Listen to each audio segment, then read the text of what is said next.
Ողջույն բարեկամներ, այսօր արդեն օգոստոսի 12-ն է եւ մենք շատ կարևոր նորություններ ունենք այսօր քննարկելու եւ տեղեկացնելու դες։ Իդեպ մենք անցանք 110,000-ի շեմը, բայց ես կարծում եմ մենք պետք է անցնենք մի քանի 100,000-ի բաժանորդագրվածների շեմը, որպեսզի մենք կարողանանք որակական փոփոխություն մտցնել մարդկանց տեղեկատվական տիրույթում։ Որովհետև եթե նույնիսկ ամենագիտակից ամենալավ մարդը ինքը տեղեկացված չի ինչա կատարվում իրականում, ով ումա ծառայում, ով ինչպես հայտնվեց քաղաքական դաշտում, ով շահերն է սպասարկում, ընտրելու ենք այն ինչ որ հիմա ունենք։ Որովհետև եթե հավատանք այս թվերին, որ ասենք 700,000, թեկուզ 500,000, 400,000 մարդ ձայնա տվել Փաշինյան Նիկոլին, մի 500,000 ձայներ տվել է Չակերտավոր ընդդիմությանը, փաստորեն մոտ 1 միլիոն մարդ, 1 միլիոն մարդ ասենք ընտրողների 70%-ը մոտարապես կամ 70%-ը կատարել են խայտարակ սխալ ընտրություն։ Ես չեմ ուզում ասել սա դիտավորյալ է, ես չեմ ուզում ասել անգրագետ են կամ ինչ-որ մի բան, ոչ, սա տարական ինֆորմացվածության բացակայության արդյունք է։ Երբ որ մարդիկ հույս ունեն, որ նույն համակարգի մյուս բևեռում գտնվող մեկը գալու է ու մեր համար մի բան անի։ Ես այս ամեն ինչի մասին խոսեմ եւ ոչ միայն ընթացքում, ուղղակի ես արտահայտությունով եմ ուզում խոսել Ագաթա Քրիստին հոյակապա ձևակերպել, որ ոչխար ժողովուրդներն ի վերջո ծնում են գայլերի կառավարություն։ Կարող է կոպիտ ասած, կարող է իր համար ճիշտ կոնտեքստում ասված, բայց մեծ հաշվով սա ճշմարտություն է եւ սրանից ոչ միտեղ հնարավոր չի փախնել։ Միակ մարդը, որ այս վիճակի համար մեղավոր է, դա այն ընտրողն է, ով ընտրել է այս վիճակը։ Չիմացության արդյունքը, անգրագիտության արդյունքը, ինտելեկտի բացակայության արդյունքը էական չի։ Ընտրել են ու ունեն այն, ինչ որ ունեն։ Բայց փառքաստու աշխարհում մենակ մենք չենք։ Շատ տխուր կլինի, եթե աշխարհի ճակատագիրն մենք ընտրեինք եւ այսպես Ամերիկայի Միացյալ Նահանգները հերթական անգամ է կապիտուլացում Իրանի դեմ։ Մի քանի ժամ տևած կապիտուլացիային հաջորդեց նորից կրկին հոխորտանքը ըստ Թրամփի եւ սա առաջի անգամը չի, բնականաբար մատնասենք սա։ Look, the real problem here is it was an adventure without a plan. What struck me was that Donald Trump is about to become what he never ever wanted to be, Jimmy Carter. Yes. He is being held hostage by Iran. They are holding the Strait of Hormuz hostage. As a result, they're holding the world economy hostage. And it's focused at Donald Trump. And here we are. Ինչի մասին էս ամբողջ քննարկումը, որ այս ամբողջ գործողությունները, որոնք կատարվեց մեր տարածաշրջանում Իրանի դեմ, սա մի մեծ ավանտյուրա էր, որը ոչ մի ծրագիր չուներ։ Եվ Թրամփը հայտնվեց մի կարգավիճակում, որ ինքը երբեք չէր ուզում հայտնվել, դա Ջիմի Քարտերի կարգավիճակն էր, որտեղ ինքը կարծես պատանդ լիներ, հա, իսկ հիմա աշխարհը պատանդ է Հորմուզի նեղուցի դեմ։ Եվ այսպես հուժկու բացահայտվեց Իրանին, անմարդկային, մոտավորապես 500-600 հրթիռ տարբեր մեծության։ Իրանը պատասխանեց ոչ պակաս հուժկու եւ ոչնչացնող հարվածներով, ոչ միայն Իսրայելին, այլև բոլոր այն տարածքներին, որտեղից եղել էին հարվածները։ Ցավոք սրտի հարվածներ չկային Ադրբեջանի տարածքից, բայց միևնույն է, վաղ թե ուշ դա լինելու է։ Եվ այսպես Իրանը հակահարված տվեց այն աստիճանի, որ սրանք հասկացան, որ ոնց ուզում են նույնիսկ վնաս տան, ինչ աստիճանի վնաս տան, մեկը Իրանը ունակա պատասխանելու։ Եվ հարցը չի լուծում։ Եվ Դոնալդ Թրամփը երկրորդ անգամ արդեն հայտարարեց, որ ինքը ուղղակի պատրաստ է կատարել բոլոր այն պայմանները, որը դրած է իր դեմ, հա, ապա սարեցնել բոլոր փողերը, որ կա Իրանի, հա, թողնել Հորմուզի նեղուցը իր կոնտրոլի տակ, վերականգնել կորուստները գումարային եւ ռազմական տուգանքներ վճարելով, մի խոսքով։ Այն ինչ որ Իրան ուզում է։ Եվ ես սպասում եմ, ես դա մասին հայտարարեցի, որ հերթական անգամ կապիտուլացվեց, բայց մտքիս մեջ կար, որ հեսա հեռախոսը վերցնելու է անպայման Բիբի Նետանյահուին, զանգի Թրամփին, աշխարհի վերջի խոսքերով, ինչպես իրենք իրար հետ շփվում են, հա, եւ չի բացառվում, որ դրանից հետո Թրամփը նորից սկսի հոխորտալ կարող է։ Իր չհամապատասխանող հայտարարությունները անել կարող է, բայց արդեն սա էլ երկրորդ անգամ Ամերիկան գնում է կապիտուլյացիա։ Ամերիկան Իսրայելի հետ ինտերացում։ Չի նշանակում, որ երրորդ անգամը չի լինելու, չի նշանակում, որ չորրորդ անգամը չի լինելու։ Սա արդեն երկրորդ անգամն է, որը ապացուցում է մի բան, որը ես ի սկզբանե ասել եմ, որ Իրանը չի պարտվելու։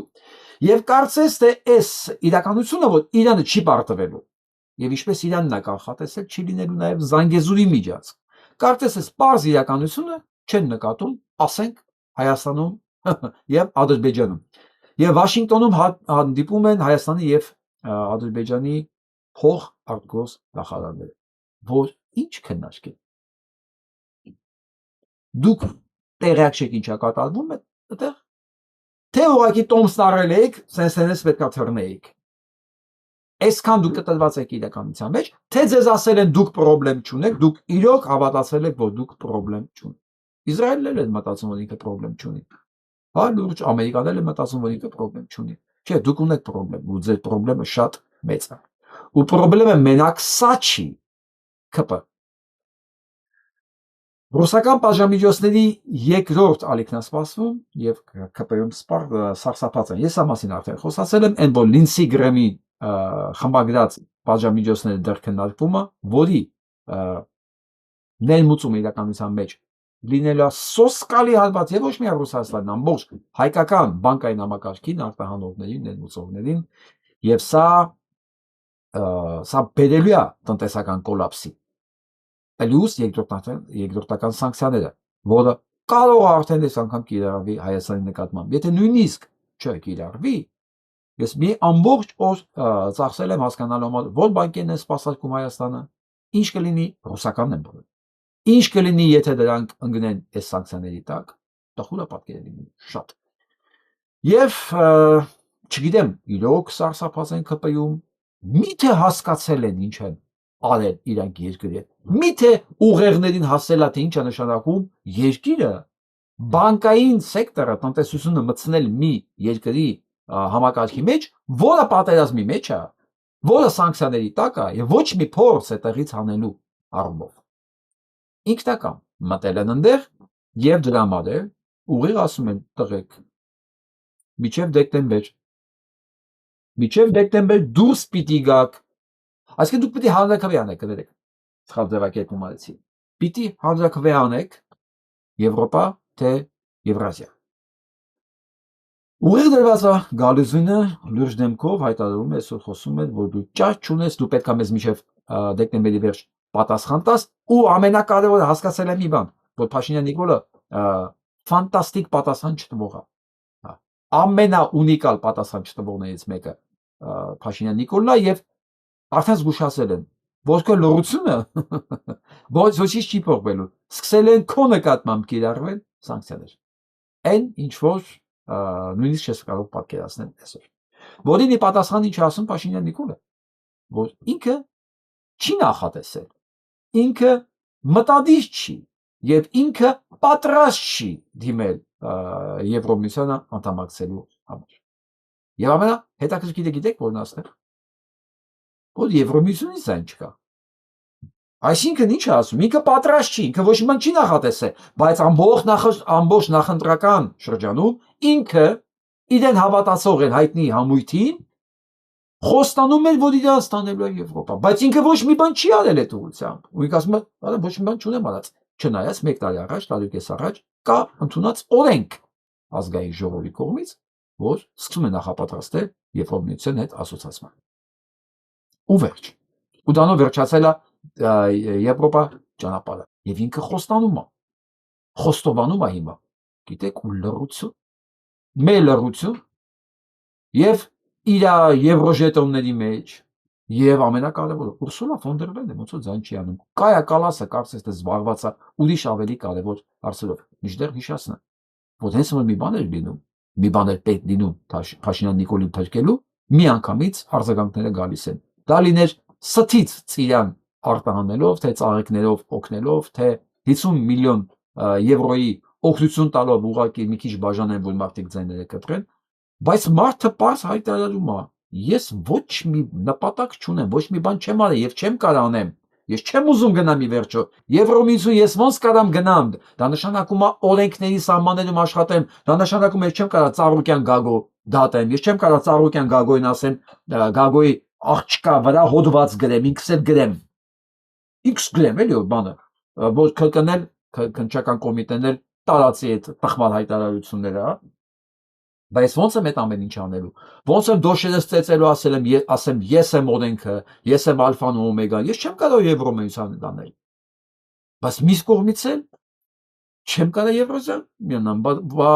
սրանք որից չպայեն, հանեք շպատեն դուրս։ Այս վիճակում է եւ գալուզին այդ ամեն ինչը հասկանալով հանդերձ, սա լրությունդ նույնիսկ չի օգնելու քեզ։ Հիմա հասկանանք Եվրոմիությունը չի ալու։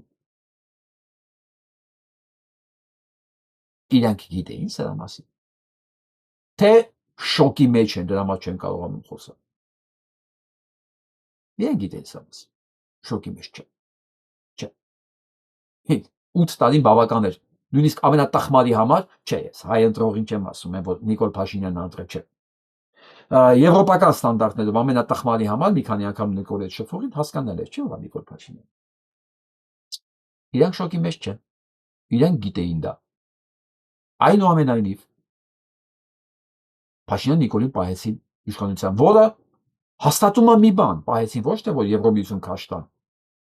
պահեցին, որ Փաշինյան Նիկոլը ինչ-որ մի բան անի։ Ինչ պիտի անի Փաշինյան Նիկոլը, որը շատ պետք էր օրինակ Կայա Կալասին,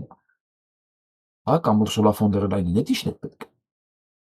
Ես այլ պատասխան չունեմ, ստեղ տալու քան Զանգեզուրի Միջանցքը։ Բայց մի վարքան Եվրոպայի չինապես Զանգեզուրի Միջանցքի համար պահի Փաշինյան Նիկոլին։ Միջին Միջանցք իրան դա ընդհանրապես պետք չի։ Հակառակ չինական, հնդկական ապրանքները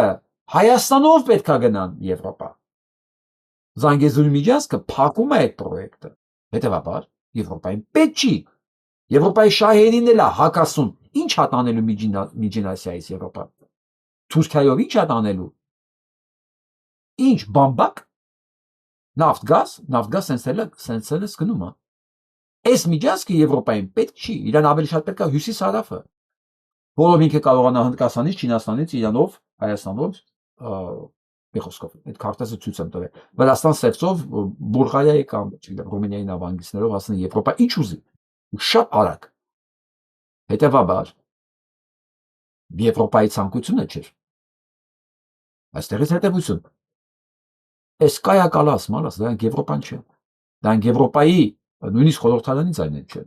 որտեղ վերջի խոսքերով են նկարագրում ով է Ուրսուլա ֆոն դեր Լայնը։ Ուրեմն ում հրամաններն են նրանք կատարում։ Այ իրանց հովանավոր Իսրայելի, որտեղ երկուսն էլ սիոնիստական դրացումներ են եւ ուղիղ սպասարկում են իրենց շահերը։ Այստեղ բայց սա չի արդարացնում Եվրոպային, եվրոպական են երկրների, որոնք բարի մեջ են։ Օրինակ սա չի արդարացնում Մակրոնի շնորհավորանքները։ Ինչ է Մակրոն շնորհավորում։ Հա, մոռացել եք դել Ռոթշիլդների հաշապան այրը, հա։ Ամեն ասել թե ամբողջ Եվրոպան այսօր միակարծիք է, որ սա պետք է մնա, որովհետև Նիկոլ Փաշինյանը ասում է ես այդ մոտ չեմ գալի, նույնիսկ այդ մասին ոչինչ բան չեմ ասել։ Հիմա վիճակ ինչ կլինի, եթե վաղը Ուրսուլա ֆոն դեր Լայնը կորցնի իր պաշտոնը։ Ու դա շատ հնարավոր է, որովհետև իր պաշտոնը կորցնելու է եւ Թրամփը եւ Նետանյահուն, ով ապահել Ուրսուլա ֆոն դեր Լայնին դե այն դեպքում, հա, կամ մնացած այդ չինովնիկներին Եվրոմիության։ Ոչ մեկ։ Դառնում են խոսելի մանավանդ, որ իրենց վրա քրեական գործեր կա 53 միլիարդ եվրոյի յուրացման խաբեության, մի խոսքով, գործ կա, քրեական գործը կա, ու սա կատակ բան չի։ Այսպեսով գալիս են եզրակացության։ Փաշինյան Նիկոլը միջև դեկտեմբեր շատ անելիք ունի, շատ, որպեսզի կարողանա ապացուցել Պուտինին եւ Գալուզինին, որ ես չեմ գնում Եվրոպա եւ այդ մասին հայտարարի, չէ լռի։ Եվ այդ ժամանակ շատ դժվար է լինելու արդեն այն ակնկալել են ուղեկցությունը, որ ինքի միջև հիմա ուներ Եվրոպայից։ Իսկ ի՞նչ է նշանակում չեմ գնում Եվրոպա։ Դա նշանակում է, որ ասել Չեմ ձերեսին եւ ձեր անգամ հետագամ անգամ խափել եմ բոլոր նրանց, ովքեր կներեք բառալիս համար կերել են կուտը, որ իրենց ստանում է եղապար։ Սա Փաշինյան Նիկոլի համար մի մեծ բան չի, խնդիր չի, որ ինքը դա ասի, բացարձակապես դա խնդիր չի, դա կասի, ուղղակի բա հետևանքները։ Պայթած տնտեսություն, խափված ընտրազանգված եւ մի խորհրդարան, որը փաստորեն պիտի ծառայի Եվրազիական միության շահերին, ասել է, թե Պուտինը էլի դառնում է թելադրող եւ ինչա նստելու, ասենք Փաշինյան Նիկոլին հանել այնտեղից մի հատ իմպիչմենտ, ոնց կարող է ինքնադրսևորվի մի պարլամենտ, որ ասում է ես գնալու տեղ չունեմ, թողես քո մոտ մի քիչ էլ խաղամ, ուզում ես խաղաս, քվեարկիր, իսկ միջև այդ օրը կգա, ես ընդհանրապես ուզում եմ հիշեցնել, որ դու կարող եք հետևել մեր ալիքին Patreon-ով, Patreon-ի լինքը տակը կա, եւ օգնել ալիքին մեր աշխատանքները շարունակելու համար։ Իդեպ, ովքեր օգնում են, ես բոլորից շատ շնորհակալ եմ։ Հիմա գանք Հայաստան։ Նոր սահմանադրության նախաբանում չի լինի հղում անկախության հռչակագրի։ Սա ասում է Ջուլ Հայկյանը, իրան դնելով մե խելացի մարդու տեղ, որը պետաիրավական հարցերի մշտական հանձնաժողովի նախագահի թեկնածուն, որը տարական հարցերի նույնիսկ ունակ չի պատասխանել։ Տարական հարց են տալի տգիտություն առանց սահմանների միության նախագահ կարելի է նշանակել։ Նոր սահմանադրության նախաբանը չի պարունակելու հղումը անկախության հռչակագրին։ Սա խորհրդարանական այսօրվա քննարկումների ամենաառանցքային հայտարարությունն էր, որ արեց պետաիրավական հարցերի մշտական հանձնաժողովի նախագահի թեկնածու Արուսյակ Ջուլհակյանը։ Այդ դեպքում հարց խորհրդարան մտած ընդդիմությանը։ Այդ դու գիտեք, որ դա լինելու է, չէ՞։ Ոչ մեկի համար դա մի մեծ գաղտնիք չէ, որ դա լինելու։ Բայց դու գնացիք իրան այսեն սպասարկելու, այսպես սիրուն գնացին սպասարկելու, բահալի մի հատ նայեք տեսեք Վարդևանյան Արամին ովքեր են քվեարկել, մե հրաշք, հլստեղ նայեք, ինչքան կառուն քպայական կա, բոլոր մի հրամանով, այսենց ապահովեցին Վարդևանյան Արամի, ոչ թե երկրորդ էշելոնի քպեականներն են, չէ, առաջի էշելոնի քպեականները քվեարկեցին Վարդևանյան Արամի օգտին։ Եվ ամենածաղրականը գիտեք որն է, որ Նիկոլ Փաշինյանի Եվրոինտեգրման հանձնաժողովի այդ նախագահության պաշտոնը, այդ հանձնաժողովի տվեցին ուժեղ Հայաստան դաշինքին։ Ռուսական դաշինքը պետքա մեզ տանի դեպի Եվրոպա։ Ասել եմ միանգամից սենց մեջտեղի մատալ ցույց տալ եվրոպական ուժերին։ Պատկերացնում եք եվրոպացիները կռիվ էին տալիս, որ հանկարծ ռուսական դևերը չգան իշխանության։ Նիկոլ Փաշինյանը Եվրոինտեգրման հանձնաժողովի այդ բանը, այդ աշխատանքները տալիս է ուժեղ Հայաստանին։ Սկզբունքորեն լավ անում։ Եվրոպացիներին հասնում է սա։ Հասնում։ Դե հիմա մարդը կարողանում անում է, էլի, ով մարդուն մեկ անգամ կարելի է խաբել։ Երկրորդ անգամ որ մարդուն խաբում է, նշանակում է ինքն է ուզում որ խաբեն։ Իսկ սա ոչ առաջինն է, ոչ երկրորդն է, ոչ երրորդն է, ոչ էլ վերջին ամենակարևորը։ Սա ուղղակի ծաղրանք էր, բոլոր են տխմարների, որ եկել են Հայաստան, ռուսական հիբրիդային պատերազմից փրկելու, շուտ եք խոսացուցնել։ Եկել են, դիտորդներ ուղարկեն, որ Հայաստանը փրկեն հիբրիդային պատերազմից։ Հիմա Եվրոինտեգրումը տվել են նրանց, Նիկոլը, ում դեմ եկել եք դուք պայքարելու։ Ոքի ափսոս Հայաստանը ընդդիմություն չունի, շատ ափսոս։ Ափսոս, որ Հայաստանը իրոք թեկուզ փոքր քանակությամբ կուսակցական, անհատական գործիչներ չունեն, որ աշխատում են իրոք եվրոպական կառույցների հետ, իրոք, ոչ թե չինովնիկների հետ, որոնք մարդու իրավունքների,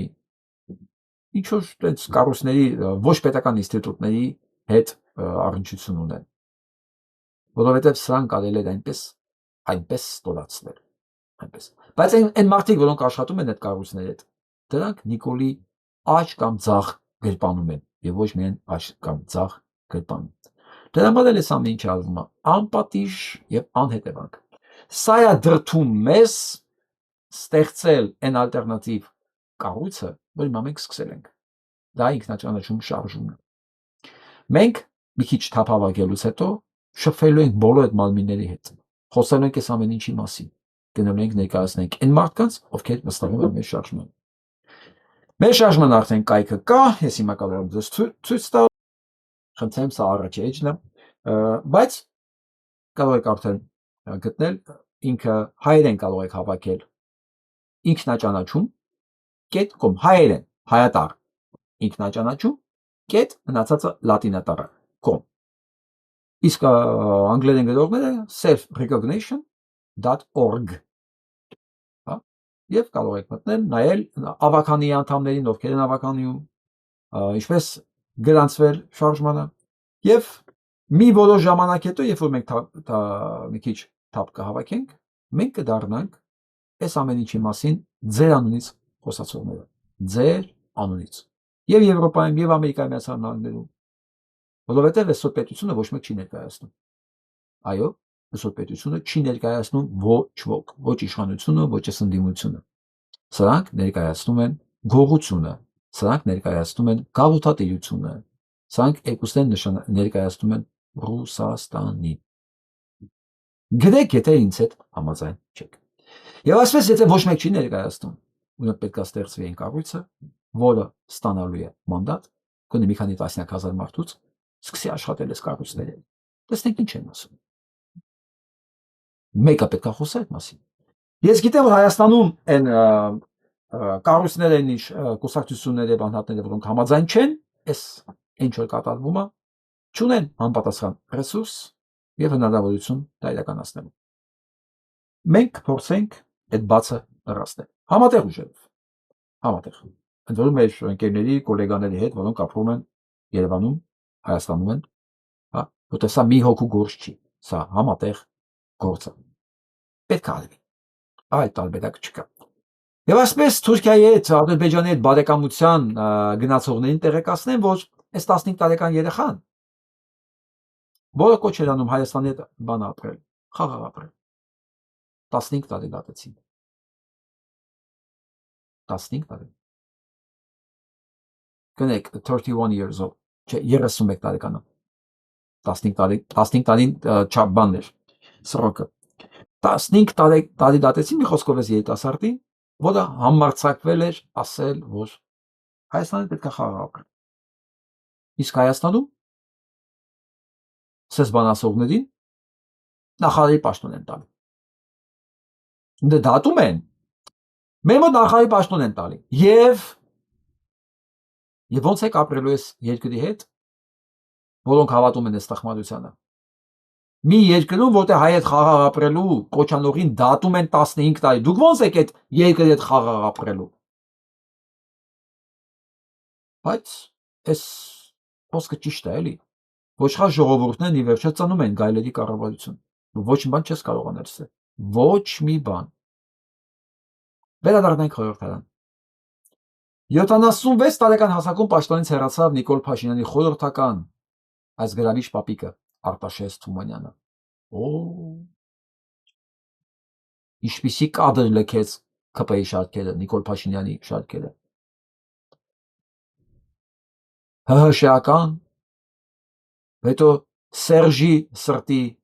գործիչ Արտաշես Թումանյանը։ Հետո շատ տարօրինակ աշխատակազմի ղեկավարն էր կարծեմ Սերժի ժամանակ։ Հետո դարձավ Իրանում դեսպան։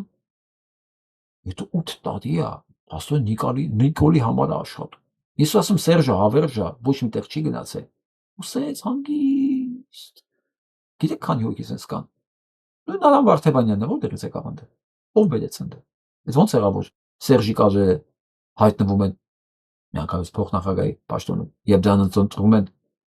էլիտան ԿՊ։ Իմիջիալոց ԿՊ էլիտա եւ մնացած խարախուռ այնտեղ ովքեր կան։ Ես չգիտեմ, ներքին ձայնս ասում է, որ մի օր այս էլիտան մի զանգով, դա կլինի երևի դեկտեմբերի կողմերը, նայած Ռուսաստան մի վիճակը լինի, սկսի իմպիչմենտի process Նիկոլ Փաշինյանի դեմ։ Նույն ձև, հրամանով, կասեն, а теперь ты, Наташа, կպայականները կասեն իհարկե, դրանք ով են, որ ինչ-որ մեկին ասեն ոչ։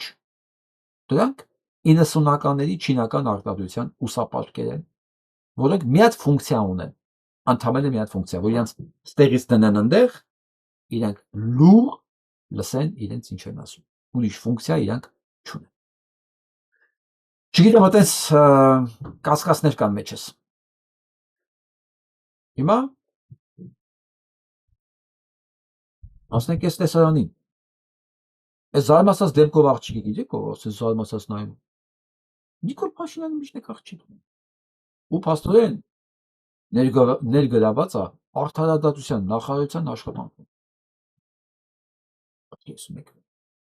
Օրինակ ես տեսեք, ապրել եմ Լևոնի օրոք, ապրել եմ Ռոբերտի օրոք, ապրել եմ Սերժի օրոք։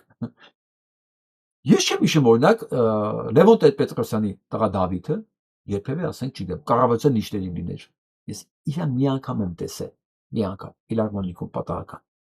Եմ եկել ուղղակի ծանոթացեցի հետ։ Ես էլ Հայաստանից դուրս գալու ժամանակ է։ Ով է տեսել, ով է իրան ճանաչում։ Ասենք որ ասես բերեին, նստեին անդե, հա ասեն, էսի կինս է, էսի աղջիկս է, արեք կրակնենք ձեռը։ Կամ ով է տեսել Քոչարյանի երեխեքին, երբ որ Քոչարյան նախագահ էր։ Մենք Քոչարյանի երեխեքին տեսել եմ, երբ որ իրենց մասին այդ հաղորդում էին պատրաստել։ Իրենց ընտանիքի մասին։ Սուս համեստ երեխեքին։ Բան չեմ դե, իրենց մասին ոչինչ չեմ մացել հետո։ Չեմ լսել։ Սերժ Սարգսյանի աղջիկների մասին ով է։ Ինչ որ բանի ասել։ Ոչ միտեղ չեն ներվածել։ Ոչ միտեղ։ Միշիկի մասին բոլորս գիտեինք։ Փեսը։ Բայց էլի իրանքը ոչ միտեղ նստած չէ։ Բայց իրա մասին գիտենք։ Ինքը նստած չէր, բայց ինքը կա։ Եվ այսպես։ Հիմա գանք էս մանկուրտներին։ Այս նկարը որ տեսա ճիշտ ասած հիշեցի Կալիգուլային։ Հիշում եք։ Կալիգուլան էլ սենց երրորդ արդեն երրորդ սրոկով իշխանությունը ստանալուց հետո վերցեց որոշեց ինքը ամեն ինչ կարող է, ինքը աստված է արդեն։ Վերցեց ու ձյուն սարքեց սենատոր։ Եվ սենատում ոչ մեկ դեմ չէր։ Ոչ մեկ։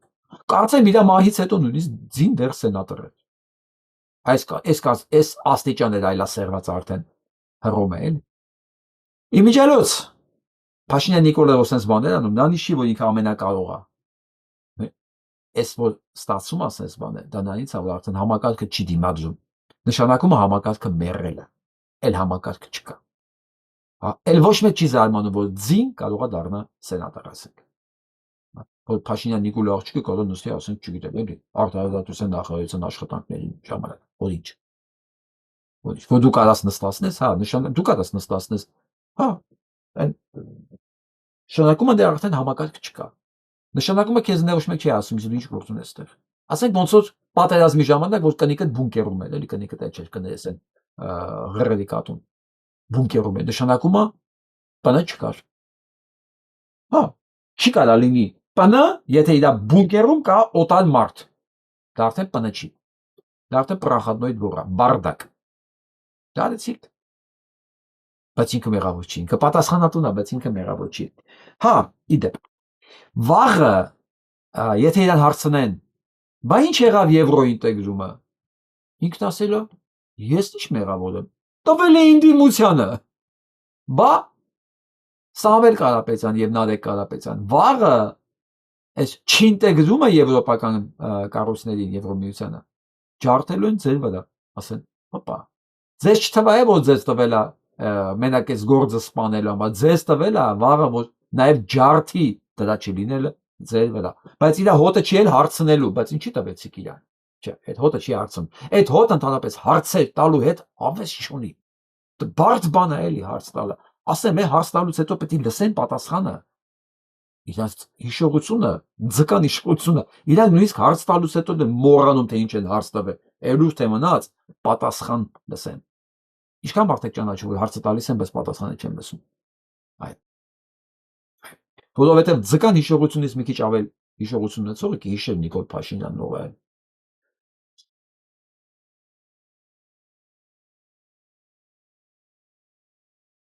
Եվ այսպես կաթողիկոսին դատելու պարտականությունը տվեցին այլ, ասում տվեցին Ալմավիրի մարզի դատավոր Սերժ Ռուշանյանին 29 ամյա դատավորը պետք է դատի 1700 տարեկան եկեղեցու առաջնորդին։ Եվ այստեղ ես մի բան եմ ուզում ասել։ Դե բնականաբար 29 տարեկան լակոտը անելու է, ինչ որ անելու է, հարցը դա չի, ոչ մեկս դա չի էլ կասկածում, բայց ինչ է նշանակում, սա մի քիչ ավելի շերտերն եմ ուզում բացել։ Երբ բոլորս հիշում ենք, որ քանի օր է գնում հայտարարություն, որ Ծառուկյան Գագոյի աղջիկը, որը կյանքի խոսքի կրոնական այդ կազմակերպության հետևորդ է, փաստացի, կասկածելով իբր նա կապերի մեջ է այդ կրոնական առաջնորդի հետ, Ադգամ Աբրահամյանը պատվիրել է նրա սպանությունը։ Այս ամեն ինչը կարող էր եւ ոչ մի բան չասել, սենց չտարածվել, եթե քննչական կոմիտեն ճիշտ նկարագրեր դեպքը։ Հետո ես հայտարարությունից հետո հաջորդ օրն ասեցի, որ իրանք սխալ են ասում։ Այդ կյանքի խոսքը չեն ասում, դա ասում են ավետարանի խոսք կրոնական կազմակերպություն։ Բայց ես գիտեմ, որ դա կյանքի խոսքն է։ Ես ասում եմ հաջորդ օրը էլի ավելի մանրամասն ուրիշ ձևով արդեն տարածում են նույն հայտարարությունը էլի ավետարանական խոսք ասելով։ Ամեն կերպ խուսափելով կյանքի խոսք ասել։ Ժողովուրդ ջան, ով չգիտի ասեն, դա կյանքի խոսքն է։ Ով չգիտի ասեն, որ իշխանության այսօր ներկա իշխանության մեծամասնությունը հենց այդ կյանքի խոսքն է։ Ու այս կյանքի խոսքի ներկայացուցիչներն են։ Ու այս ամեն ինչը բերեց ինձ մի վիճակի, որ սրանից հետո ես ստիպված եմ վերհիշելու, թե կյանքի խոսքի ղեկավար այդ Արտուրը ինչերի մեջ է խառնված եղել Նիկոլ Փաշինյանի հետ։ Այս պահին ես ոչինչ ավել չեմ ասի, ընդհանրապես մի բան եմ ուզում ասել։ Ինչի եք թաքցնում։ Հարցնել քննչականին։ Ինչի եք թաքցնում, որ դա հենց կյանքի խոսքն է։ Գրել են կյանքի խոսք չի։ Ճիշտ է կյանքի խոսքից է, բայց ինքը մի հատ մեծ համակարգի, որը կոչվում է ավետարանչական եկեղեցի, մեծ համակարգի ինչ որ մի հատ ճյուղն է։ Այսինքն պատկերացնում եք ինչ են սարքել։ Օֆշորային գոտի, այն որ ոչ մեկ չգիտի որտեղ է, այնքան են կապերը խառնում, որ վերջում ոչ մեկ չհասկանա, սա տերը ով է։ Ստեղից ընդեր, սեսինա դուսը ձեռնարկությունը, էսի գրված է այնտեղ Մալդիվներում, էսի գրված է Կիպրոսի գրանցված է Կիպրոսի բանում, օֆշորներում, հետո իրանց ինչ որ դուստր ձեռնարկություն են ստեղծել, մի ասած կաշե են սարքում, որ հետքերը կորցնեն։ Հիմա նույնն է, կյանքի խոսքն է։ Փաստորեն կա վերևում ավետարանչական եկեղեցի, ու սա ինչ որ մասնաճյուղն է իբր։ Մասնաճյուղը։ Բայց մեկը դրանից բան չի փոխում, դա կյանքի խոսքն է։ Ինչու հետևողականորեն պահվում է դրան։ Ինչու համար։ Որպեսզի մարդիկ այդ անունը չլսեն, որը կախված է այս կարգի դեպքերի հետ։ Ոչինչ։ Սենց որ ես ուշադիր կլինեմ, թե էլ ինչի հետ է կախված եւ էլ ովքեր են այս կազմակերպության ներկայացուցիչները, որոնք գտնվում են կառավարության մեջ։ Իմ համար մեկը մեծագույն իմաստով ովքեր են ինչ դավանում բացարձակապես քանի այդ կազմակերպությունը չի խառնվում իմ պետության գործերի մեջ։ Այն էլ է զերով։ Հետևաբար ես չգիտեմ կյանքի խոսքի հետևորդներից քանիսն է տեղյակ այս ամեն ինչի մասին, բայց ես պետք է ասեմ, ընկերներ ջան, հայրենակիցներ ջան, անձնական ոչինչ չկա, ես ոչ մեկի հավատքի հետ ոչ մի խնդիր չունեմ, իմ համար մեկա դուք ում եք դավանում։ Համշենահայերը, որ նույնիսկ քրիստոնյա չեն, իմ բարեկամներն են, իմ հայրն են, նույնիսկ եթե աթեիստ են, մեկը, հա, իմ համար կարևոր է մարդի որակը եւ նա ինչքանով է սիրում իր հայրենիքը, Հայաստանը, դա է իմ համար կարևոր։ Բայց դուք իմացեք, որ այսուհետև այչա լուրջ ուշով հետևելու եմ դուք ինչով եք զբաղված։ Մանավանդ, որ այսօր իմ ընկերներից մեկի հետ երկար քննարկելուց այս հարցը խորին կասկածներ ունեմ, որ նույն ավետարանչական եկեղեցին սպասարկում է այն, ինչ անում է Եվանգելիստական եկեղեցին Ամերիկայի Միացյալ Նահանգներում, ասեմ ինչա։ Քրիստոնեության անունից սպասարկում է Իսրայելի շահերը։ Ես հիմա չեմ պնդում, որ կյանքի խոսքը դրանով զբաղված, բայց դու ի նկատի ունեցեք, որ ես արդեն ի նկատի ունեմ։ Եվ ամեն ինչ արդեն միկրոսկոպի տակ լինելու։ Առայժմ ես մասով։ Եվ ես կասկած չունեմ, որ ես պատվիրատուն, ես ամեն ինչը աջակցող, ոգևորված այդ ամեն ինչով, նաև ոչ միայն կյանքի խոսք մնացած աղանդերն է, որտեղ հայ առաքելական եկեղեցին, որը 10-րդական չի գանձում ոչ մեկից, ի տարբերություն մնացած աղանդավորների, բոլորը հետաքրքրված են հայ առաքելական եկեղեցու ոչնչացմամբ։ Որպես այդ հավատացյալները իրենց հոգու մխիթարությունը ճակերտավորով եմ ասում, գտնեն այնտեղ, որտեղ հայտնվել են տասնյակ հազարավոր մարդիկ։ Ոչ միայն հոգու մխիթարությունը, նաև իրենց դրամապանակները։ Սա սոսկալի մեծ ֆինանսական հնարավորություններով բիզնեսը, որոնք սկսել են արդեն ազդել իմ երկրի քաղաքականության ներքին եւ արտաքին քաղաքականությունների վրա։ Հենց միայն սա է այն ստիպում, որ ես ձեզ սկսեմ միկրոսկոպի տակ նայել։ Եվ այսպես այն կազմակերպությունները, որոնք կրոնական քարոզի տակ զբաղված են երկիրս կառավարելով, պատրաստ եղեք։ Դուք իմ համար կրոնական կազմակերպություն չեք, այլ Նիկոլետ համագործակցող հանցավոր խմբակցություններ։ Ուղիղ եմ ասում, որ հետո չմտածեք, ինչի նկատի ուներ։ Գնաց։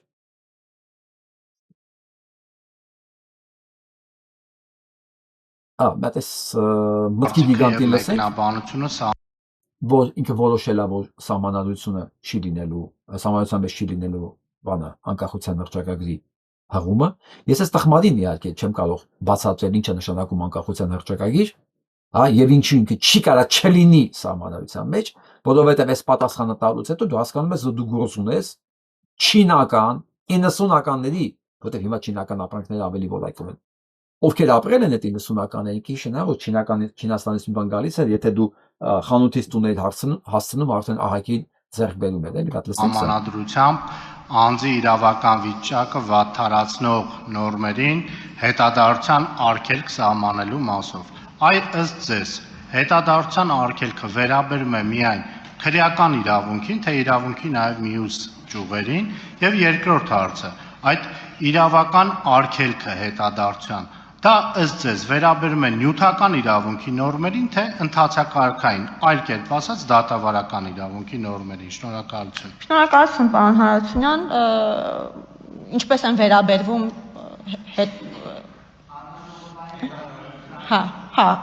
վատ են վերաբերվում եւ եթե ընդունելի լիներ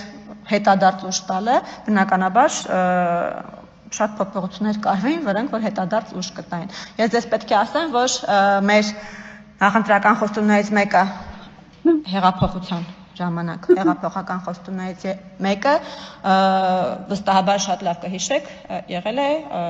դատական իշխանության առողջացումը վեթինգի միջոցով եւ մենք ամենաշատը մեր ընտրողների կողմից, քաղաքասարակության կողմից քննադատվել ենք հենց նրա համար, որ խոստացված վեթինգը չեն կարել։ Իսկ ինչու չեն կարել խոստացված վեթինգը, որովհետեւ սահմանադրությունը այդ հնարավորությունը մեզ չի տվել, այդ թվում եւ հետադարձության կարգավորումների հետ կապված։ Ուրիշ բան մոռացա։ Դու չպատասխանես արձագանքի կտեսնենք։ Արձագանք Տիկին Ջուլհակյան, ոչ մի հարցից դեռ չեք պատասխանել։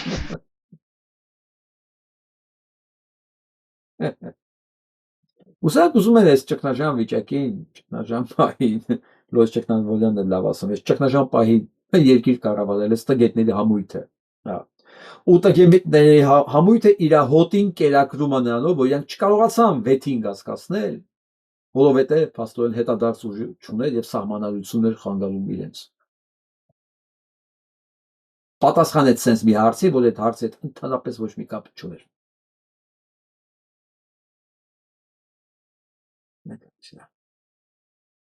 Եվ այսպիսի մի թրքամետ ռեկտոր հիմա որոշել է հայագիտությամբ զբաղվել, այսինքն պղծել հայագիտությունը, հրապարակն է գրում, որ մանկավարժականի ռեկտոր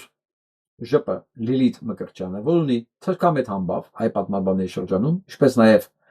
այս առողջության մի քանի սկանդալների կիզակետում է ժամանակին հայտնվել, որոշել է ակտիվ հայագիտությամբ զբաղվել։ Նախորդ շաբաթ գրել էինք, որ հուլիսի 22-23-ին Հայոց Ցեղասպանության թանգարան ինստիտուտում անցկացվել է հայոց ցեղասպանության թեմային ուսուցում 8-րդ ամառային դպրոցի Երևանի եւ մյուս մարզերի շուրջ 30 ուսուցչի մասնակցությամբ։ Այս եկել է զեկույցը կարդացել, բայց ոչ թե ցեղասպանության մասին, այլ թե ինչու է պետք մոռանալ ցեղասպանությունը։ Եվ սա փաստորեն այդ նույն զեկույցները կարդում է նաև ոչ միայն բանում Հայաստանի ցեղասպանության թանգարանում, այլև միջազգային սիմպոզիումներում, կոնգրեսներում։ Այստեղ նաև մասնակցել է հայագիտական միջազգային կոնգրեսի, որի մասնակցում են աշխարհի 16 երկրների առաջատար համալսարանների, գիտական հաստատությունների, հայագետներ, գիտնականների եւ մասնագետներ, ինչպես նաև հայ հոգևոր ձեռագրական կենտրոնի ներկայացուցիչներ։ Հա։ Եվ այսպես եւ բոլոր մակարդակների վրա վերացվում է հայկական ինքնությունը, հայագիտությունը, պատմությունը, պահանջատիրությունը, բոլոր հայերից օրվա մեջ քանի հոգի է տեսնում այս թուրքին։ Սա բան է, գիտեք, երբ որ մեկը մարմին է սպանում, ինքը մարդասպանն է, բայց երբ որ մեկը ինքնություն է սպանում սերունդների մեջ, սա ավելին է, քան մարդասպանը։ Ավելին։ Այս տիկինը ինքը ավելին է, քան մարդասպան իր ամբողջ կառավարության հետ միասին։ Քանի հոգի է սրան բարև տալիս։ Սա պետքա բողոքի։ Բողոքի ասի, ես չեմ կարողանում դպրոց փողոց դուրս գալ, ես չեմ կարողանում մարդկանց երեսին նայեմ ու ոչ կողմ նայում եմ թքում են երեսիս։ Պետքա բողոքի։ Ինչպես էր են կապիկ Ռաֆոն, Ռաֆայել Երանոսյանը, բողոքում ներվում, որ իր ծննդում արդ չի շնորհավորել։ Սրանք բոլորը հայ տենալուց փողոցում, հայ տենալուց, ոչ թե կպեական, հայ տենալուց պետքա դեմքները թաքցնեն, ձեռքով ծածկեն, որպեսզի կարողանան խուսափել այն ինչ իրեն սպասվում է։ Ժողովուրդ ջան, եթե մենք ակտիվ չենք մեր իրավունքների, տեսակի, պատմության, արժանապատվության պահպանման գործում, մենք չենք կարող ակնկալել որևէ մեկից օգնություն, դա հակացուցված է։ Հակացուցված, սրանք սպանում են մեզ։ Սպանում, հասկանում եք, սպանում են մեր մարմինը, սպանում են մեր հոգին, Աստված, կրոն, սպանում են մեր ինքնությունը, սպանում են մեր կամքը։ Սրանք քաղցկեղ են։ Սրանք այն քաղցկերն են, որը չգիտի, որ երբ որ ինքը սպանում է մարմինը, հաջորդիվ մեռնում է նաև ինքը։ Որովհետև ինչ է քաղցկերը։ Քաղցկերը, երբ որ այդ բջիջները ուտում են բոլոր առողջ բջիջները, վերջում են մահանում են իրենք ուտում են իրենց։ Սրանք այդ քաղցկերն են, որոնք երբ որ կարողանան սպանել Հայաստանը, վերջում սպանվելու են նաև իրանք։ Մենք ինչ ենք անում, մենք հիմա այստեղ հարցը դա, չէ՞, որտեղ ինձ անդադ իհարկե ոչ բոլորն են արդեն համարում, որ Հայաստանը կարելի է փրկել, մարդիկ կան արդեն հանգիստ հարմարված են այդ մտքի հետ, բայց այս պարագայում ես ուզում եմ ասել, որ թող մնան նրանք, ովքեր բարոյապես չեն մեռել, հա, եւ ովքեր պատրաստ են եւ ուզում են մի բան անել իրենց փրկության համար։ Եթե կա բավարար քանակությամբ փրկվելու կամք ունեցող մարդ, սրանք հասարակության մեջ պետքա տեղ չունենան, այսինքն իրանք պետքա վախենան, ամեն 3-րդ անցնողը կարող է իրենց մի բան ասի, թեկուզ ամեն 5-րդ անցնողը, մեզ պետքա գտնել հասարակության մեջ հայերին, որոնք հասկանում են, որ իրենց փրկությունն իրենց ձեռքում է, որ իրենց փոխարեն իրենց տարրական պարտականությունները ոչ մեկ չի անելու։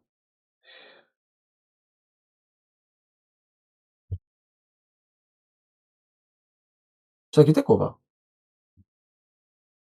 Սա ԿՊ հավաքական կերպարն է, կեսագրությունով, կուսակցությունից կուսակցություն,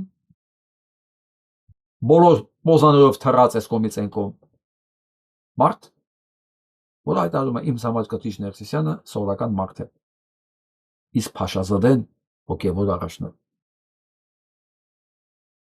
Ով կմտածի, լսեք, այնտեղ Ադրբեջանում հայերի հետ խաղաղ ապրելու կոչ անելու համար մարդուն 15 տարի են դատում։ Հայաստանում արդեն պարլամենտում կաթողիկոսին ասում են սովորական մարդ,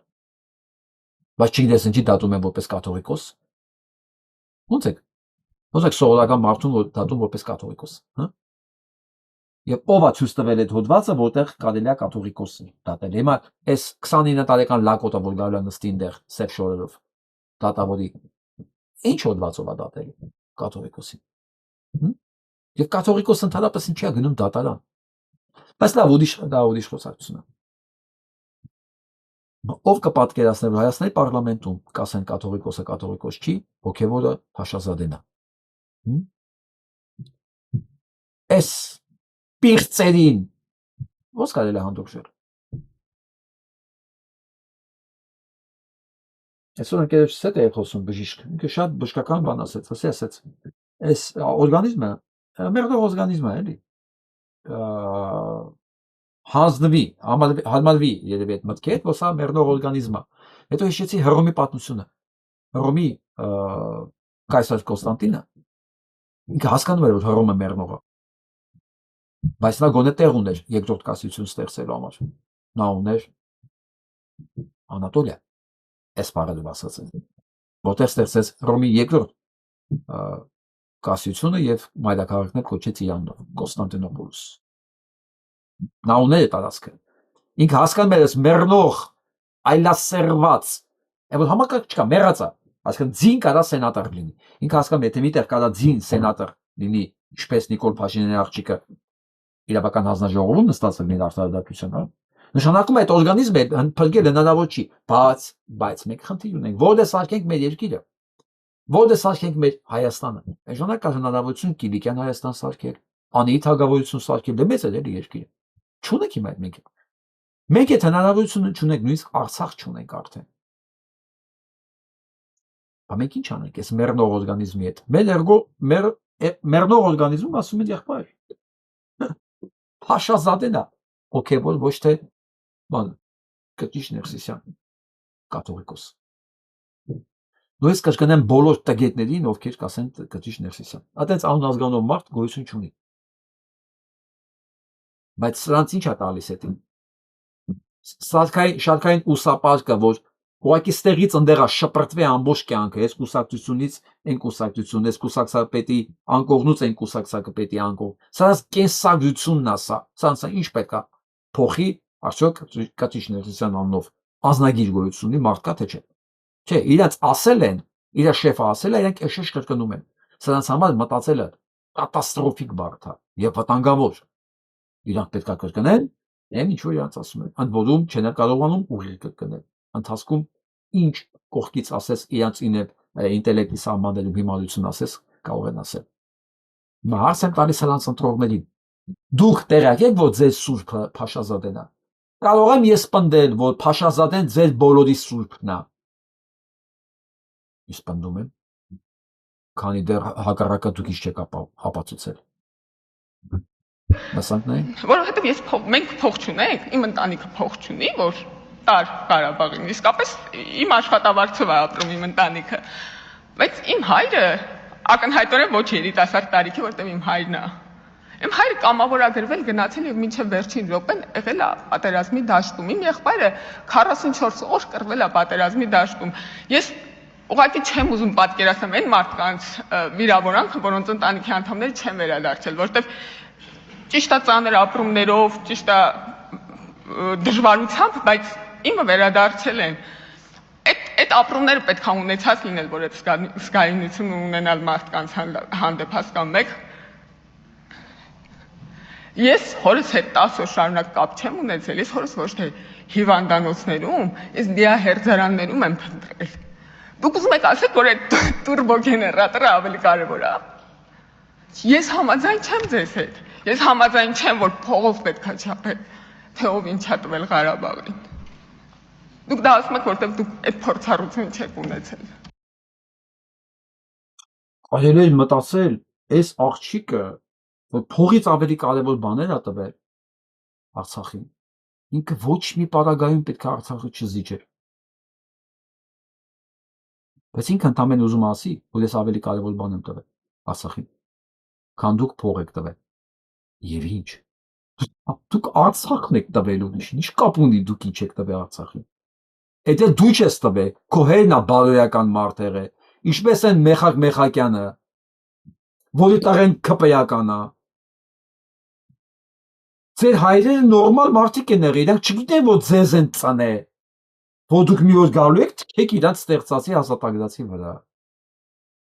Հասկանում եք, աբսուրդ է ինչու՞մն է։ Ոստանք լացում են, որ իրանք հայրը այդ ամեն ինչի մեջով անցել է, եղբայրն անցել է։ Բայց ձեզանից ավելի պիղծ կա, որ այդ ամեն ինչը տեսնելով իմանալով հանդերձ Արցախի գերեզմանին է թռվռում, արցախցիներին ասում են, չի չեք մեռել, արա։ Ձեզանից ավելի պիղծ տեսակ կա։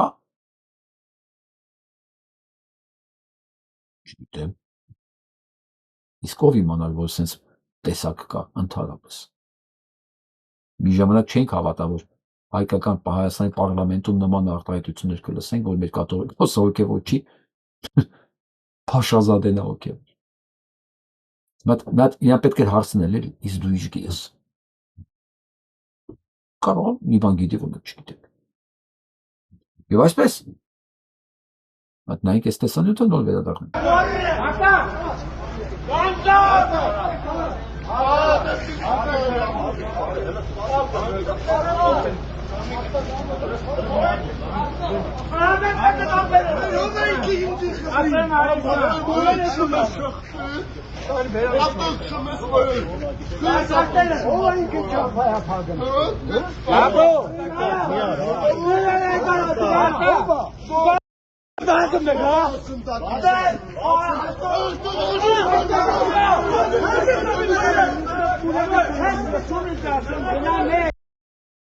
Հասկանանք ես ինչ է, էլի։ Փաստորեն ես մատ Վահե Նիկոյան կար։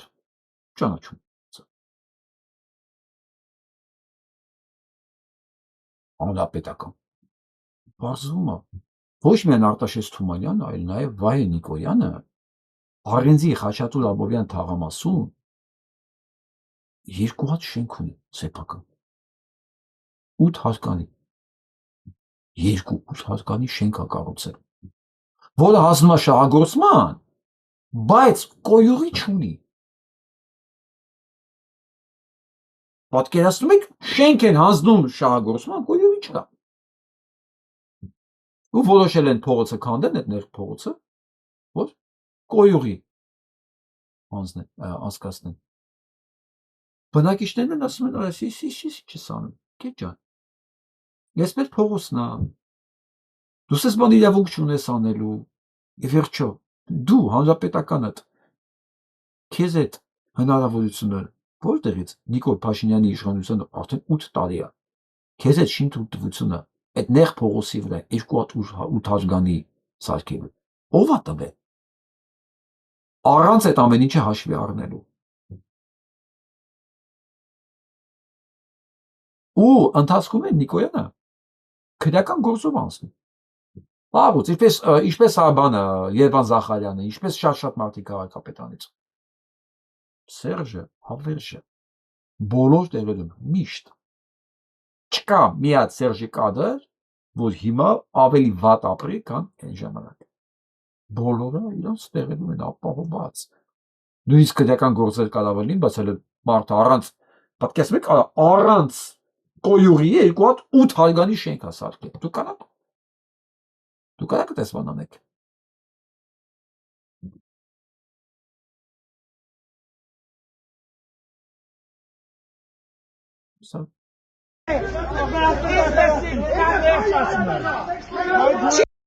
Բա Նիկոլը նախկիների դեմ է պայքարում, ուժեղ նախկիների դեմ է պայքարում։ Նայ հոտ, նայ։ Անհարմար բան է ստացվել։ Շատ անհարմար։ Հիշում եք այդ ակադեմիական քաղաք այդ խոսույթը։ Սարքենք, բան, ամեն ինչ տեղափոխենք քաղաքից ընդեր, որ շենքերը ծախենք։ Բա ափսոս չի, գյուղա շենքերը։ Այդ քանդելու ժամանակ արա էլի, արա դա հին երկիր է մեր էլի, հեչ լավ երկիր չի, որտեղ քանդում են մի հատ հնություն են գտնում։ Որտեղ քանդում են լապատկեն խփում են հնությունը տակից դուրս է գալի։ Բայց երկիր է, այս երկիր է, չեն թողում էս մարդիկ հանգիստ իրաց թալանը անեն։ Կամ ասում է դի հնագիտական տարածք է։ Հիմա հարց. ինչ անելու սպիղծերի իշխանությունը։ Օրինակ ինչպես է հյուսիս-արաբ ճանապարհի ժամանակ արեցի, տապին գնաց մեջտեղով։ Հա բուլդոզերով քանդին գնաց։ Իսկ չեմ զարմանա սրանք ինչ պատմություն, ինչ ժառանգություն։ Փող։ Ագելի լրագրողներ։ Այն ինչը որ թույլ տրվեց Կարմիր բլուրի տարածքում անելը, որը պատմական հանցագործություն է, դա հանցագործություն է պատմության նկատմամբ։ Ես ձեզ ասեմ, Կարմիր բլուրը վաղուց կարող էր դառնալ թանգարան։ Կոմունիստները դա չարեցին, հողով ծածկեցին, եթե մեկը չգիտի, Կարմիր բլուրը, դա բլուր չի, տակը քաղաք է։ Որի տակ։ Ուղղակի կոմունիստները հասկացան, որ եթե իրանք բացեն, կփչանա դա։ Եվ իրանց ժամանակվա տեխնիկական հնարավորությունները չեր ներում ամեն ինչ անել են աստիճանի, որ վնաս չտան։ Կդառնալ մի հատ Էրեբունի թանգարանի նման մի բան, որի մագնում ես լացած գալիս է։ Եվ որոշեցին ծածկել հողով, ոնց կա, թողել ապագա սերունդներին, որ ինքը կարողանա բարձր մակարդակի վրա դա հետազոտել։ Ինչ արեց այս տականքը բուլդոզերով Կանային, չի ասենք վերևով գնային, մի բան սարքեին, չգիտեմ, սյունելով բան։ Ոնց են դա։ Մանհետը նկարող ես գնալ այսպես կողքով վերևով բանով։ Ցանկացած տեղով, բայց չէ ախպեր ջան։ Չէ, թանգա, դրեք ուսես բուլդոզերով հետն անցած այդ հանդիսությունների։ Հիմա ստեղից է։ Հարգելի լրագրողներ, պետքա կանխել։ Սրանք սրբություն չունեն։ Սրանք հայ չեն, սրանք մարդեր չեն։ Հասկացեք, հնությունը գնահատելու համար պետք չի հայ լինելը, այսինքն պարտադիր չի հայ լինելը։ Բայց մարդ լինելը պարտադիր է, մարդ, որը պատասխանատվություն ունի պատմության առաջ, որը գնահատում է պատմությունը, ժառանգությունը, ժառանգականությունը, որի համար ինչ-որ սրբություններ կան, ստանդարտներ կան, հետաքրքրություններ կան, պատմության նկատմամբ պատասխանատվություն, հա, սերունդների փոխանցելու նկատմամբ պատասխանատվություն։ Սրանք ոչ մի պարամետրներով մարդ կոչվելու հնարավորություն եւ իրավունք չունեն։ Հիշացեք ամեն օր, որ ոչ մեկի ձեռը չգնա այս տնեն քանդեն ու քաղաք սարքեն, իբր քաղաք սարքի մի իշխանություն, որը ասֆալտ չի կարող բռնել 8 տարի։ Որի փռած ասֆալտը հաջորդ օր անձրևը լվանում տանում է։ Եվ այսպես գնանք արագ Ռուսաստան ու հետ գանք։ Тюменская область. За 2000 километров от границы поражен важнейший нефтехимический комплекс Запсибнефтехим компании «Сибур». Удар пришел точно в газофракционирующую установку. Российская критическая инфраструктура полностью потеряла защиту даже в глубоком тылу. География ударов расширяется. 2000 կիլոմետր խորության վրա։ Տյումեն այն ճշգրտությամբ են խփել, որ տեսնում եք, ամենաճիշտ, ամենաթույլ տեղը 2000 կիլոմետր ներս Ռուսաստան։ Ադրբեջանն շատ հետաքրքիր քայլ արել է։ Готов ударить по Москве там, где она не ждала. Депутат парламента Азербайджана Мусабеков заявил, что трофейное российское оружие, захваченное во время войны с Арменией, можно продать Украине. Грады, бронетехника и советские танки. Все это, по его словам, больше не нужно, так как армия уже перешла на турецкое вооружение. Официального решения о таких поставках пока нет, но само заявление уже вызвало широкий резонанс. Баку... Հասնում է, չէ՞ ռուսներին։ Ձելա թվում հասնում է։ Եվ այսպես Արցախի նվեր թողած, եւ ոչ միայն Արցախի նվեր թողած, հայկական բանակի եւ 44 օրյա պատերազմի ժամանակ եւ 23 թվականի երբ որ Արցախը ասենց հանձնվեց բանցիկով կապած իր զենքուզերով, հիմա ասում եկա դա սովետական է, մենք մեզ դա պետք չի, մենք թուրքական տեխնիկային արդեն օգտագործում, գրադ համակարգեր, տանկեր, բան։ Ամեն ինչ կվաճառենք Ուկրաինային։ Դա Ուկրաինան խփի ռուսներին։ Հա,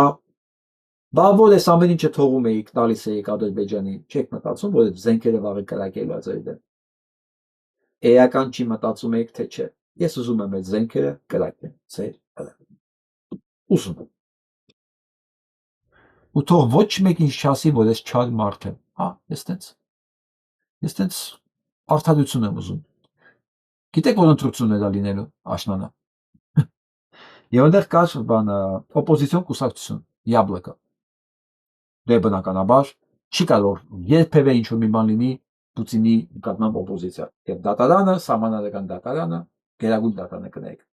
Չեղարկեց Յաբլոկայի մասնակցությունը, ասես դու չես կարա մասնակցես։ Դու հանգարց Պուտինի ոչինչ չխանգարի։ Օգոստոսի 1-ին հիշում եք, որ գեներալներ պայթեցին ռեստորանում, չէ՞։ Երկար ժամանակ թաքցնում են ով-ով,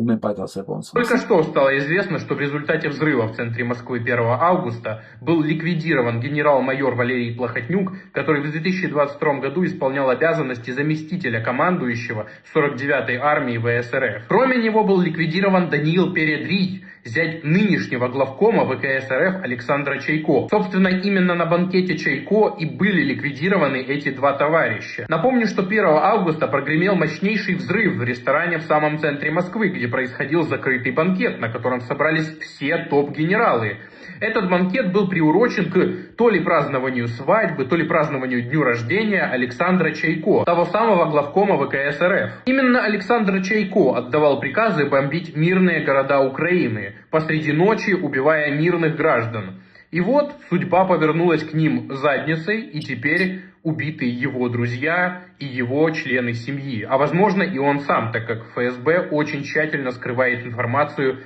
о его состоянии. Бумеранг работает. Փաշինյան Նիկոլոսեցիր այդ բումերանգը հետաքրքիր բան ունի, սովորություն ունի վերադառնալու։ Այդ որ նկատեցիք, որ եկուսն են ուկրաինացիներ են։ Ազգանուններով եկուսն են ուկրաինացիներ էին։ Հա։ Բումերանգ այտենց ախմախ բան է, սովորություն ունի։ Մասանայինք Друзья, очередная порция разоблачения. Это все по поводу этого Эпштейна. Но здесь по поводу Билла Гейтса. Давайте послушаем, хорошо, потом продолжим. Процесс над Биллом Гейтсом становится все более безумным. То, что произошло в зале суда, просто поражает. Все началось с того, что пришло так много истцов, что для них пришлось открывать дополнительный зал. Все просто не поместились. Сторона защиты, команда Билла Гейтса, начала свое выступление с заявления, что вакцины якобы безопасны и эффективны. В этот момент весь зал суда буквально разразился смехом. Дальше больше. Были представлены доказательства многочисленных, извините меня, здесь это слово нельзя, да, жмуриков, короче, бесплодия, сердечных приступов и внезапного появления агрессивных форм рака как прямого следствия вакцинации от ковид.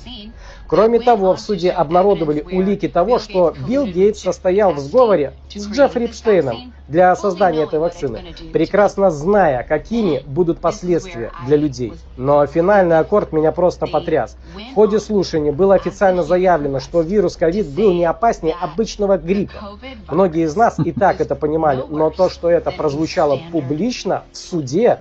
это безумие. Похоже... Միխասկով։ Բիլ Գեյթսի վրա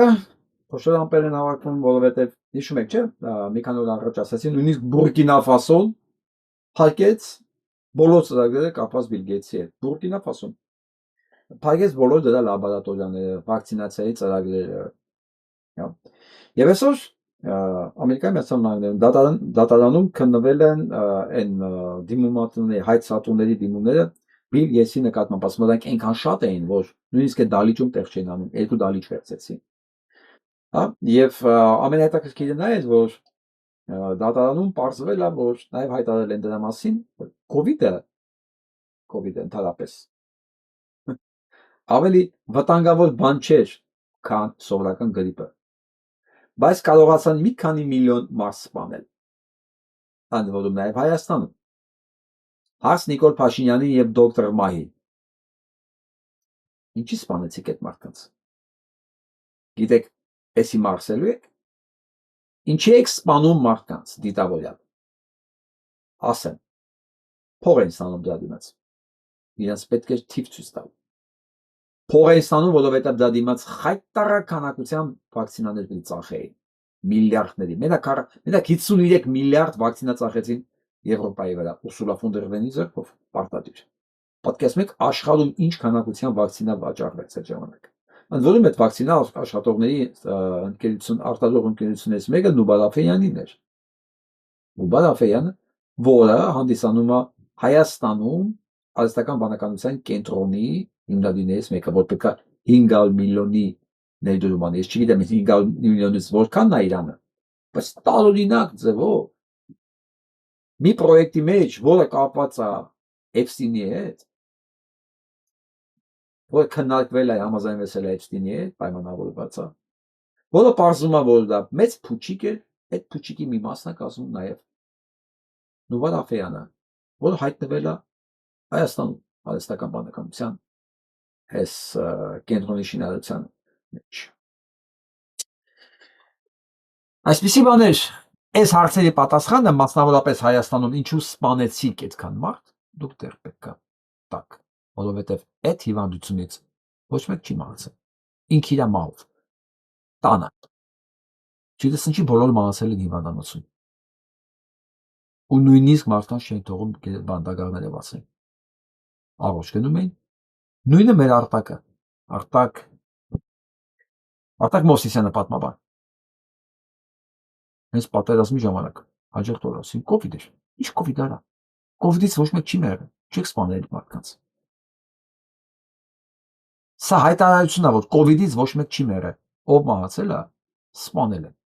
Կովիդը ինքը մահացու չէր։ Ես 2 անգամ եմ հիվանդացել, նույնիսկ ոչ չգիտեինք դա կովիդ է։ Որտեւ ես Նյու Յորքում եմ աշխատում, ի վերջո ես հունվարին եմ վարակվել, մի 5 օր ահավոր մարմինս ցավում էր, բայց ես գնում գալիս էի աշխատում։ Էներ ցուրտ Մանհետնում հունվարին։ Հետո մի հատ էլ աշունը մի 7-8 ամիս հետո հիվանդացա։ Բայց այդ ժամանակ հասկանում եմ ինչի, որովհետև պատերազմի հետո վերադարձա Ամերիկայի Միացյալ Նահանգներ, լրիվ հյուծած։ Այդ ժամանակ էլ դե իմունիտետը կորցած օրգանիզմը շուտ արտադրում, չէ՞, վիրուսների։ Բայց ես հիվանդանոց չեմ էլ գնացել։ Դրա համար եմ ողջ մնացել։ Բայց նրանք ովքեր գնացին չվերադարձան հիվանդանոցից։ Անեսօր Փաշինյան Նիկոլ եւ դոկտոր Մա հիշեք, արա, այս քրեական գործերը ձեր վրա։ Քանի հոգի եք սպանել։ Թիմներ կգտնենք։ Քանի հոգի եք սպանել կովիդից Հայաստանում։ Սա ձեր վրա ցուցմունք էր։ Գնաք առաջ։ Հենց էսիա Դոնալդ Թրամփ արդեն բանը չեղարկում է վակցինացիաները։ Too many cases because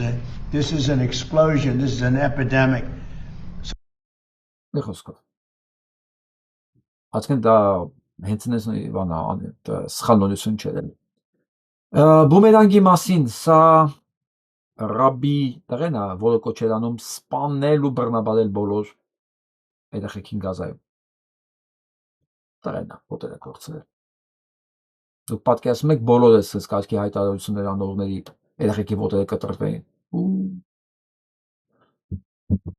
Սա նորություններից մեկն է, сердце, в котором вообще нет сердца без пульса. Ученые создали уникальное искусственное сердце, в котором вообще нет привычных механических клапанов и насосов. Внутри него кровь перекачивается с помощью технологии магнитной левитации. Ротор буквально парит в воздухе без трения и износа. Из-за этого у пациента даже полностью исчезает привычный пульс, а кровь течет непрерывным потоком. Такая конструкция работает годами без риска изломов и тромбов, давая второй шанс людям, которые годами ждут донорское сердце в очереди на операцию.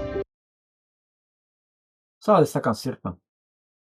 որի մասին ես խոսացել եմ, ես ասել եմ, չէ՞ որ Ֆրանսիայում արդեն պատրաստ է եւ մարդիկ արդեն սկսել են օգտագործել։ Աշխարհի ընթացքով գնում է, մարդիկ փնտրում են ինչեր սարքել արհեստական, որպեսզի մարդկանց կյանքը երկարացվի։ Ինչքան հնարավոր է արհեստական ունել։ Ու տեսեք մենք Հայաստանում ինչ խնդիր ունենք։ Այս արհեստական այս ամեն ինչի մեջ մի հատ վատ բան կա։ Բան, որ երևի այլ ձև հնարավոր չէ, որ ինչ արհեստական սիրտը, ասեմ ուղղակի։ Սիրտը իր մեջ ունի նաև նեյրոններ, որոնք կան նույն նեյրոնները նաև մարդու ուղեղի մեջ։ Սիրտը չի կարող լինել մեխանիկական, ոնց որ ուղեղը չի կարող լինել մեխանիկական։ Նասոս դեր կարող է տան, բայց ոնց ապրել է մի մարդ, որ նույնիսկ պուլսի զգացողություն չունի։ Սիրտը զգայուն օրգան է։ ոչ թե որ ինքը նուրբ է, այլ ինքը զգայուն է, զգում է, կա նեյրոնների ահռելի քանակություն սրտի մեջ, ահռելի, ու մեծ բիոդաշտ ունի, էլեկտրոմագնիտական դաշտ, սրտի էլեկտրոմագնիտական դաշտը ասում են նույնիսկ ավելի ուժեղ է, քան ուղեղինը։ Արհեստական ամեն ինչ կարելի է ստեղծել, գիտեք, բացի այս կարևոր բաները, զգայաններ, զգալու ունակություն, մտածելու ունակություն, նեյրոններ։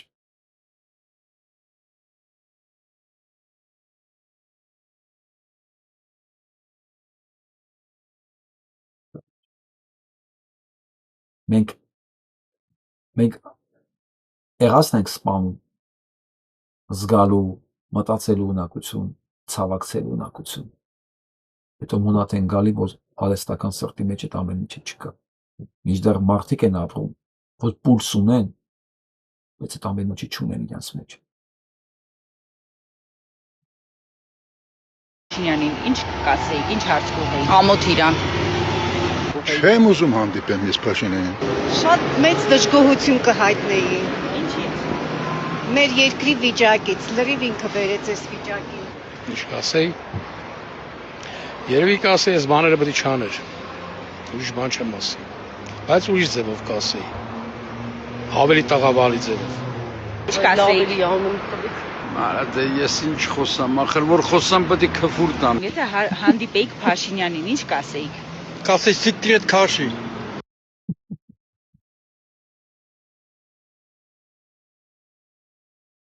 Երեք ինձ շատ են գրում, ախր ասում են ժողովրդի իրան ընտրելա, հա, ես գիտեմ ժողովրդի մի մասն է իրան ընտրել։ Բա մնացածին ինչ անենք մենք ժողովուրդ։ Եթե ասենք մի 3-400,000 ընտրելա, բայց 2.5 միլիոնին ինչ անենք ապրում ազգ։ Ասենք դուք չկաք, դուք գոյություն չունեք, ձեզ ոչ մի բան չի հասնում։ Ես չեմ հասկանում այդ տրամաբանությունը։ Դա ինչ է։ Դա пассивություն արդարացնելու համար, հա։ Ты обузма, Тони, есть, да, ну чем? Надо слиценька. Говорит правильные вещи. Давным-давно мне папа сказал, давным-давно, а он был набожным. Царствия небесного на земле не будет. Но мы тебя растим с одной целью. Во-первых, мы хотим, чтобы ты был счастлив. Теперь слушайте, это мои родители, без высшего образования сказали мне. По-грузински, но это долго переводить, даже Павлиашвили не поймет. Мы говорим тебе в начале твоей жизни, Царствия небесного на земле не будет, его не жди. Ты можешь, ты лично, Атарик Колченогий, ты можешь бороться с тьмой и проиграть, но всю жизнь старайся хотя бы не стать частью этой долбанной тьмы. Одна из... Իդեալական անցած։ Նույն մեր վիճակն է։ Ասում աստուտ հագավորություն երկրի մի սպասի։ Մի սպասի երկրի աստուտ հագավորություն, հա, իդեալական պայմանները։ Դու կարող ես սատանայական համակարգի հետ, Նիկոլի համակարգի հետ դեմ կռվես ու պարտվես։ Ոչինչ։ Բայց երբեք մի մտածի դառնալ այդ համակարգի մի մասը։ Այստեղ է խնդիրը։ Հարցը կռվել չկռվելու մեջ չի, պարտվել չպարտվելու մեջ չի, այդ համակարգի մի մասը չդառնալու մասին է խոսքը։ Այն որ ասում են, բա Նիկոլը չէ, արա ոչ մեկ, բայց ինչի դառավ այդ սատանայական համակարգի մի մասը։ Ինչի։ Թե այս համակարգը սատանայական չի։ Հա, այս ուրիշ հարց է։ Այս ուրիշ հարց է։ Բայց այսօր այստեղ 2019 թվականի օգոստոսի 5-ին մենք իրար հետ կանգնած ենք Արցախի վերածննդի հրապարակում եւ արձանագրում ենք, որ այո, հայ ժողովուրդը վերածնվել է եւ հայ ժողովուրդը պետք է հաղթի։ Նախորդ շրջանում Բայց սատանա չի ինչ է։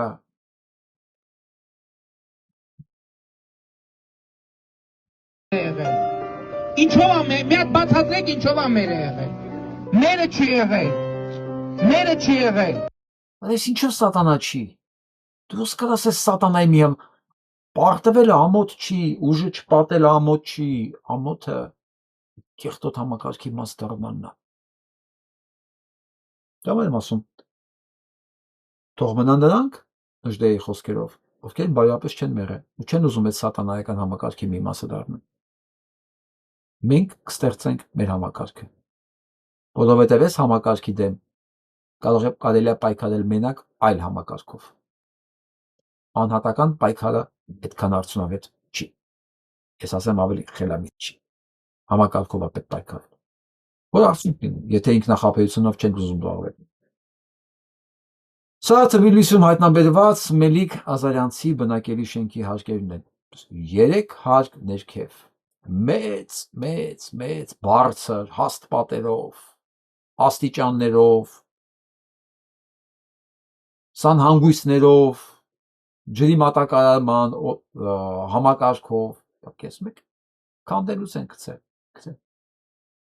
որը կառուցվել է 12 թվականին ռուս ճարտարապետ Նիկոլայ Օբոլոնսկու նախագծերով։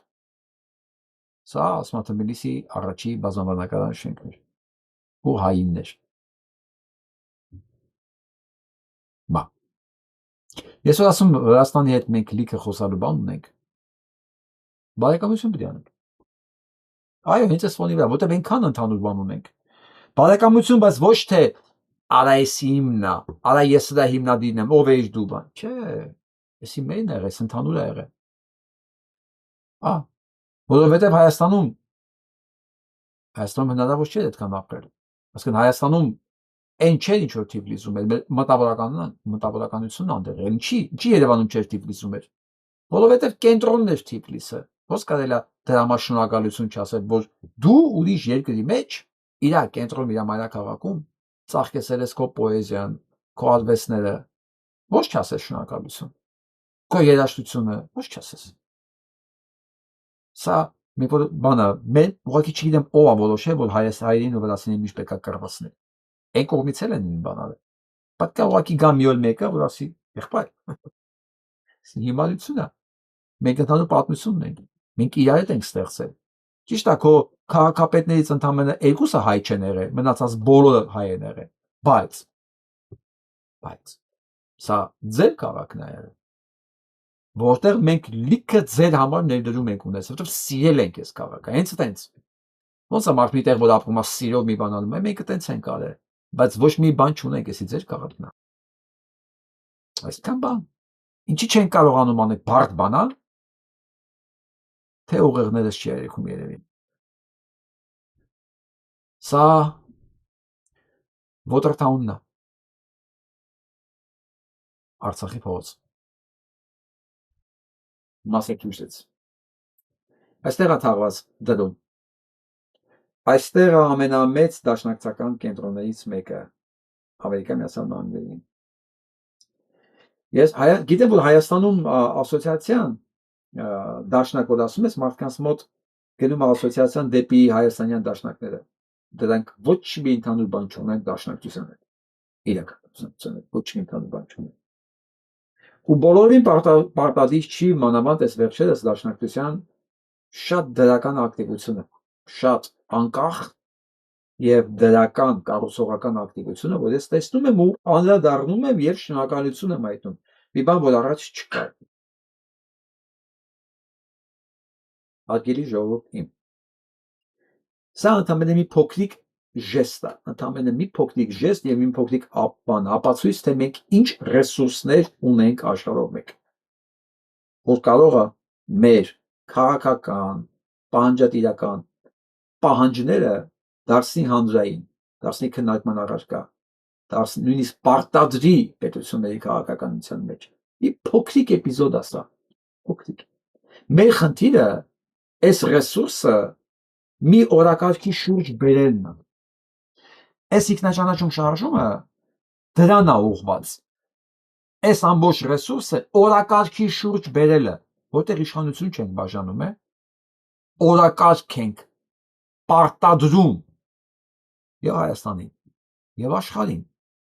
հայանպաստ օրակարգ, հայապահպան օրակարգ։ Եվ վերջո մի օր պետք է դառնանք մենք ազգային պետություն։ Իսկ դա կարող ենք դառնալ, երբ որ ազգով ենք ուզում այդ պետությունը։ Մի քանի մարդու կապրիզով ազգային պետություն չի ստեղծվում։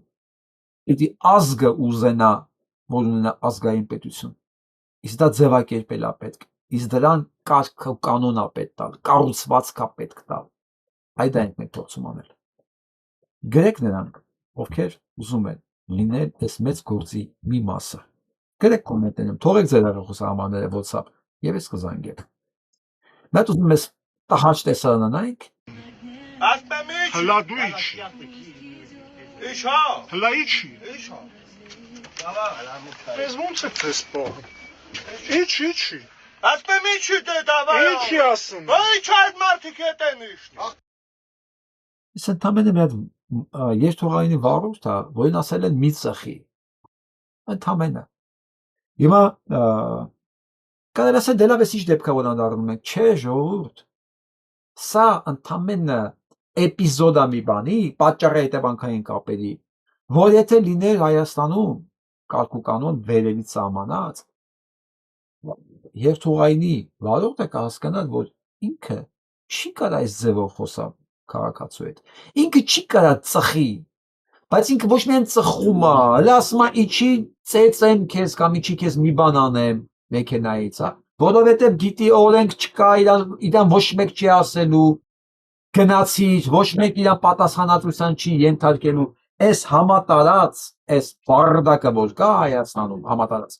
ինքը բոլոր ոլորտներում է ազդում, որովհետև չկա ընդհանուր պատասխանատվության բախ եւ ինստիտուտ, որ ես իմ արածի համար կարող հանգած պատասխանատվության ենթարկվեմ։ Եթե չկա բախ, նույնիսկ բանը երթուղայինի վարորդը կարող ծխի ավտոբուսի մեջ, մեքենայի մեջ։ Ու հələ մի հատ էլ գոռա մարդկանց որ ասի, հələ իջի։